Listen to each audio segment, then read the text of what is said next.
Couple of weeks ago, we lost a legend in the business of fundraising. Jerry Panas passed away.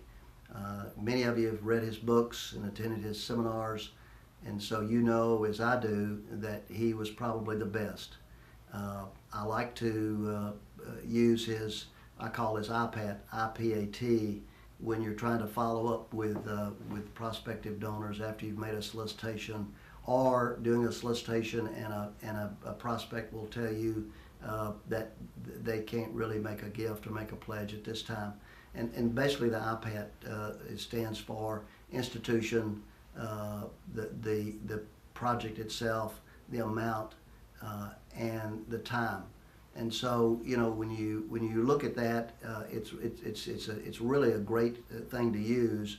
And I would say, you know, when someone says no to you, the way Jerry says it in his book, he says, you know, I don't say, can I ask you 4 questions? He says, can I ask you a question? And he says, is the reason you're saying no because of the institution or because of the organization? And if they say no, then he says, is it about the project that we asked you to consider funding? And if they continue to say no, then he says, okay, is it the amount of money we asked you for? And somebody says no to that, and then he said, then is it the timing? And in his book, he gives the illustration that this individual said, yes, it's the timing, Jerry. I can't really make that pledge today because I've got 2 other pledges that I'm paying on, and it will be 18 months before I can pay those 2 pledges off. Jerry says, well, you know, you could make a pledge to our campaign beginning in the 19th month.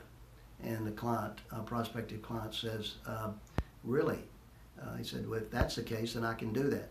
So Jerry walks out of the room with a pledge for $100,000 beginning in the 19th month. Again, I think those are points that we all should consider. I use the IPAT a lot, especially again in following up when I'm on the phone saying to an individual, you know, I just wanted to follow up with you on the presentation we made a couple of weeks ago to see if you had any comments, questions, or concerns. If I continually get a no, then I come back to, can I ask you a question? I don't say, can I ask you 4 questions? Can I ask you a question? And I go through the IPAT. So anyway, we're going to miss Jerry. He was one of a kind, and I'm not sure that he'll easily be replaced.